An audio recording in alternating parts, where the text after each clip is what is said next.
Hello बच्चों, आज हम लोग कनेक्टिंग टू इंटरनेट पढ़ेंगे। इसमें हम लोग आज क्या पढ़ने वाले हैं? डायल अप इंटरनेट पढ़ने वाले हैं, ब्रॉडबैंड इंटरनेट पढ़ने वाले हैं, वाईफाई इंटरनेट पढ़ने वाले हैं, वी मैक्स पढ़ने वाले हैं और एलटीई पढ़ने वाले हैं। ये सब पढ़ने के पहले हम लोग जान लेते हैं कि अभी तक हम लोगों ने क्या क्या पढ़ा है। नेटवर्क हम लोगों ने पढ़ा है, वाईफाई पढ़ा है। तो बच्चों, नेटवर्क क्या होता है? हम लोग नेटवर्क को क्या कहते हैं नॉर्मली लैंग्वेज में? नेटवर्क किस लिए बनाया जाता है? नेटवर्क मेनली क्या होता है, जैसे हम लोग डाटा जो है क्या करते थे, डाटा को इधर से उधर रिसोर्स शेयरिंग रिसोर्स के लिए क्या करते थे, हम दो फ़ोन को क्या करते थे, कनेक्ट करवाते थे। ये कनेक्टिविटी हमारी क्या कहलाती थी? ये कनेक्टिविटी हमारी नेटवर्क कहलाती थी। और इंटरनेट क्या होता था? इंटरनेट हमारा क्या होता था कि जैसे हम लोग छोटे छोटे नेटवर्कों को मिला करके क्या करते, एक बड़ा नेटवर्क बनाते थे, मतलब एक ह्यूज नेटवर्क बनाते थे। तो ये हमारा क्या कहलाता था? नेटवर्क। ये हमारा इंटरनेट कहलाता था। अब इससे हम लोगों ने क्या किया कि हमारा वर्किंग ऑफ इंटरनेट, इसके बाद में हम लोगों ने पढ़ा कि वर्किंग ऑफ इंटरनेट क्या होता है। तो बच्चों, वर्किंग ऑफ इंटरनेट में आप लोगों को मैंने पढ़ाया है टीसीपी और आईपी। तो बच्चों, टीसीपी का फुल फॉर्म क्या होता है? Transmission control protocol. ये प्रोटोकॉल क्या होते हैं? प्रोटोकॉल का मतलब हो गया एक रूल। ठीक, एक रूल हो गया। कैसा रूल हो गया कि कोई भी चीज़, टीसीपी का फुल फॉर्म क्या होता है? Transfer transmission control protocol. और आईपी का फुल फॉर्म क्या होता है? Internet protocol. तो इंटरनेट प्रोटोकॉल का क्या वर्क था? इंटरनेट प्रोटोकॉल का वर्क था कि किसी भी डाटा पार्ट पे क्या करता था, वो एड्रेस की लेवलिंग करता था। और टीसीपी का क्या काम करता था? टीसीपी क्या करता था, एक फ़ोटो को कई छोटे छोटे पार्ट में क्या करता था, डिवाइड कर देता था। जैसे एक फ़ोटो है, उसमें नंबरिंग कर देता था, छोटे छोटे पार्ट में डिवाइड कर देता था, और क्या करता था, उसको फिर ट्रांसफ़र करता था। कहाँ? उसको सर्वर पे भेजता था। और फिर साथ में आईपी भी इसके साथ वर्क करता था, इस पर लेवलिंग करता रहता था।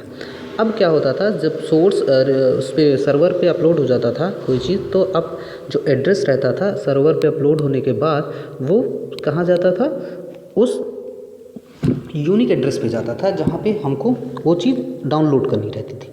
तो ये काम क्या करता था? टीसीपी और आईपी करते थे। आज हम लोग क्या पढ़ने वाले हैं? आज हम लोग पढ़ने वाले हैं कनेक्शन ऑफ इंटरनेट। इंटरनेट कैसे कैसे कनेक्ट होते हैं। तो चलिए स्टार्ट करते हैं। कनेक्टिंग टू इंटरनेट, इसमें आपका एक डायल अप है, दूसरा क्या है, ब्रॉडबैंड है, तीसरा वाईफाई है, चौथा क्या है, बी मैक्स है और एलटीई है। आज हम लोग सबसे पहले स्टार्ट करते हैं डायल अप। डायल अप क्या होता है बच्चों? जैसे क्या होता था, जिस तरह इंटरनेट से कनेक्ट होते थे, अभी तक हमने क्या किया है, इंटरनेट के बारे में पढ़ा है कि इंटरनेट क्या होते हैं। ये पैकेट के फॉर्म में होते हैं और ये डाटा ट्रांसफ़र करते हैं। लेकिन इंटरनेट कनेक्ट कैसे करते हैं, आज हम लोग ये जानते हैं। तो जो डिवाइस होती है हमारी, इसके बारे में हम जानते हैं। सबसे पहले क्या है, डायल अप के बारे में देखते हैं। तो डायल अप क्या है कि आजकल ये यूज़ नहीं होता है। ऐसा क्यों होता है? क्योंकि ये टेलीफोन लाइन की वजह से क्या होते थे, डायल अप चलते थे। डायल अप क्या होता था? टेलीफोन होता है। डायल अप के बारे में सबसे पहले जानते हैं। कनेक्टिंग टू इंटरनेट में डायल अप बच्चों क्या होता है कि इसके पहले हम लोग इंटरनेट करता है, एक फ़ोटो को छोटे छोटे पैकेटों में काट करके क्या करता है, उसको तोड़ करके क्या डाटा ट्रांसफ़र करता है इधर से उधर। अब हम लोग क्या करते हैं, कनेक्ट के बारे में बात करते हैं कि कनेक्ट कैसे होते हैं। तो सबसे पहला इसका है डायल अप। डायल अप क्या होता है? जैसे हमारा टेलीफोन होता है, टेलीफोन जैसे वर्क करता है वैसे ये भी वर्क करता है। जैसे मान लीजिए टेलीफोन है, मान लीजिए क्या है, ये टेलीफोन है। अब ये टेलीफोन से एक क्या जुड़ा रहता था, मॉडेम जुड़ा रहता था, मॉडेम। ठीक, मॉडेम से कौन जुड़ा रहता था, ISP जुड़ा रहता था, ISP ये जुड़ा रहता था। अब देखिए टेलीफोन से क्या होता था, मॉडेम जोड़ने का रीज़न ये है कि जो हमारा टेलीफोन था ये क्या समझता था, ये डिजिटल केबल समझता था। और मॉडरेट का क्या काम होता था, डिजिटल और डिजिटल को क्या करता था, ये कन्वर्ट करता था किसमें, एनालॉग में, और एनालॉग को चेंज करता था डिजिटल में। तो अब यहाँ से जो भी फ्रीक्वेंसी निकलती थी ये एनालॉग में निकलती थी, एनालॉग में निकलती थी और कहाँ जाती थी, ये जाती थी वायर के थ्रू ही तो जाता था, ये वायर के थ्रू जाता था, वायर के थ्रू ISP पे जाता था। कहाँ जाता था, ISP पे ट्रांसफ़र होता था। ISP पे ट्रांसफ़र होने के बाद, अच्छा ISP का क्या वर्क है, ISP को हम लोग क्या कहते हैं, इंटरनेट सर्विस प्रोवाइडर। ये क्या करता है, इंटरनेट सर्विस प्रोवाइड करवाता है। अब जैसे क्या होता है, टेलीफोन तो अब बंद हो चुके हैं, बट वहाँ पे क्या होता था पहले, जब टेलीफोन क्या होते थे कि उसके लिए हम लोग पूरा वायर यहाँ से वहाँ तक पूरा कनेक्शन जुड़ा रहता था ISP से। यहाँ से ISP से ले करके हमारा टेलीफोन के हाँ टेलीफोन यूज़र है वहाँ तक वायर रहता था। अब क्या था, इसके लिए एक इसकी बहुत सारी डिसएडवांटेज भी हैं कि ये इसकी मेंटेनेंस कॉस्ट भी बहुत ज़्यादा रहती थी। इसके बारे में भी हम लोग डिस्कस करेंगे, बट पहले जान लेते हैं कि ये कनेक्ट कैसे होते थे। तो देखिए, जो टेलीफोन है वो हमारा मॉडरेट से जुड़ा रहता है, और मॉडरेट किससे जुड़ा रहता है, ISP से जुड़ा रहता है। और ISP का फुल फॉर्म होता है इंटरनेट सर्विस प्रोवाइडर, जैसे हमारा BSNL और एयरटेल है, ठीक है।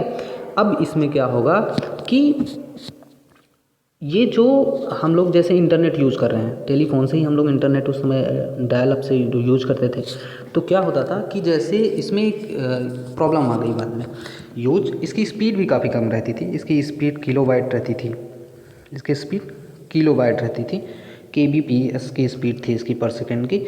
और ये क्या करते थे, इसमें एक प्रॉब्लम आ गई, मैंने कहा कि इसमें एक प्रॉब्लम ये आ गई कि जैसे हम इंटरनेट यूज़ कर रहे हैं, तो इंटरनेट जब यूज़ करते रहते थे तो क्या होता था कि बीच में अगर किसी की कॉल आ गई, फ़ोन आ गया, तो क्या हो जाता था, ये आप ऑटोमेटिक क्या हो जाता था, इंटरनेट कट हो जाता था। उसकी वजह से क्या होता था, डिस्टर्बेंस पैदा होती थी। और ये जो ऑटोमेटिक कट हो जाता था, इसको हम लोग कहते हैं यूनिक डायरेक्शनल। यूनिक डायरेक्शनल का मतलब होता है कि केवल इंटरनेट यूज कर रहे हैं और सेम टाइम में अगर कोई टेलीफोन आ गया तो ये लाइन कट कर देता है, लाइन को डिस्टर्ब कर देता है। जैसे आपकी कोई डाउनलोडिंग अपलोडिंग हो रही है तो ये कैंसिल हो जाती, कोई डाटा शेयर हो रहा है तो ये रुक जाता था। उसकी वजह से ये प्रॉब्लम हम लोग को काफ़ी दिक्कतें होने लगी। उसके बाद में क्या हुआ, उसके बाद में हम लोग का आया ब्रॉडबैंड। ब्रॉडबैंड बच्चों क्या होता है, अब ब्रॉडबैंड जो होता है हमारा, ये ब्रॉडबैंड आपका जैसे डायल अप होता है वैसे ही ये भी चलता था, ये भी वायर के ही थ्रू चलता था, लेकिन इसकी जो स्पीड थी ये MB में आती थी। किस में आती थी, MB में स्पीड आती थी इसकी। और इसकी स्पीड की वजह से ये ज़्यादा परफॉर्मेंस देता था, इसकी स्पीड ज़्यादा हाई रहती थी, इसके डाटा इसमें जल्दी ट्रांसफ़र होते थे। और क्या होता था, और इसमें आपके जितनी भी जैसे अब एक चीज़ और होता था इसमें कि जो हमारा ये ब्रॉडबैंड होता था, ये केबल कनेक्शन होता था, केबल कनेक्शन, और 3G 4G अनलिमिटेड डाटा भी इसमें चलता था। और ब्रॉडबैंड की जो स्पीड रहती थी ये रुपीज़ पे डिपेंड करती थी, कि 3G 4G जो स्पीड रहती थी ये केवल आपके पैक पे डिपेंड करती थी। और इसकी जो फ्रिक्वेंसी रहती थी ये हर्ट्ज़ में रहती थी, ठीक है। और हर्ट्ज़ की फ्रिक्वेंसी हर्ट्ज़ में रहती थी।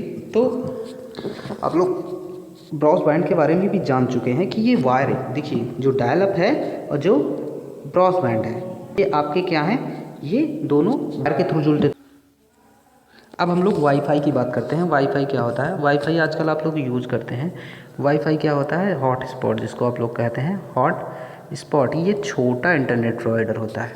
जैसे क्या है कि स्पीड वाईफाई और वीमैक्स एक ही हैं, बट इनकी रेंज अलग होती है। जैसे वाईफाई क्या होता है, आपका 10 से लेकर के 100 मीटर तक, मैक्सिमम 100 मीटर तक ही इसकी रेंज होती है। बट वीमैक्स क्या होता है, वीमैक्स की रेंज जो होती है 34 से 35 किलोमीटर होती है। 34 से 35 किलोमीटर तक की इसकी रेंज होती है। ये प्रॉपर एक एरिया के लिए यूज़ किया जाता है वीमैक्स, और ये पर्सनल यूज़ के लिए किया जाता है वाईफाई। तो आप लोग समझ गए होंगे कि वाईफाई और वीमैक्स क्या होता है। वीमैक्स में क्या होता है बच्चों, ये वीमैक्स जो होता है ये बहुत ही बड़े एरिया के लिए होता है, कह सकते हो लार्ज एरिया के लिए यूज़ किया जाता है। बट वाईफाई जो है हमारा, ये क्या होता है, ये छोटे एरिया जैसे 100 मीटर 10 मीटर ऐसे के लिए यूज किया जाता है। अब ये दोनों क्या हैं, ये दोनों बच्चों ये क्या हैं, ये दोनों विदाउट वायर इंटरनेट कनेक्शन है, ये बिना वायर के कनेक्ट होते हैं। वैसे ही क्या है LTE क्यों आया, LTE इसलिए आया कि जैसे हमारे आदमी क्या करता था कि आदमी केवल स्पीड पे ध्यान देता था कि डाउनलोडिंग स्पीड क्या है, डाटा ट्रांसफ़र कितनी जल्दी हो रहा है, तो उसके लिए LTE लाया गया, जो कि आजकल हम लोग यूज़ करते हैं 4G के रूप में।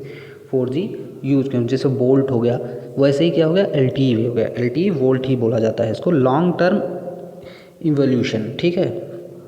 इसका मतलब ये हो गया कि आजकल जो हम लोग यूज़ कर रहे हैं वो LTE यूज़ कर रहे हैं, अभी हम लोग इस पे यूज़ कर रहे हैं।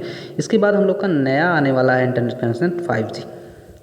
5G में क्या हो जाएगा, बहुत ही ज़्यादा बैंडविड्थ हो जाएगी, इसकी ज़्यादा स्पीड हो जाएगी, और स्पीड होने की वजह से क्या होगा, आजकल हम लोग को लॉस भी बहुत सारे होते हैं, जैसे कि ब्रॉडबैंड बढ़ाने की वजह से रेडिएशन भी बढ़ता है, और इससे जो हमारे नॉर्मली कह सकते हो एनिमल्स या पक्षियों को इफ़ेक्टिव हो रहा है।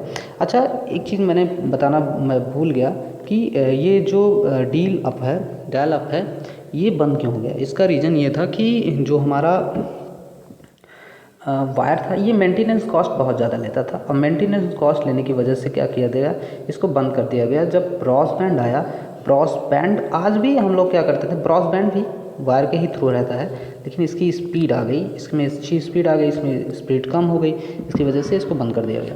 अब क्या हो गया कि जो हमारा इंटरनेट कनेक्शन है आज भी वायर के ही थ्रू यहाँ से वहाँ तक जुड़े हैं। पूरे 12 कंट्रियों से हमारा इंटरनेट प्रोवाइड हो पाता है, जो कि हम लोग कैसे प्रोवाइड करते हैं, ISP के ही से ही हम लोग इंटरनेट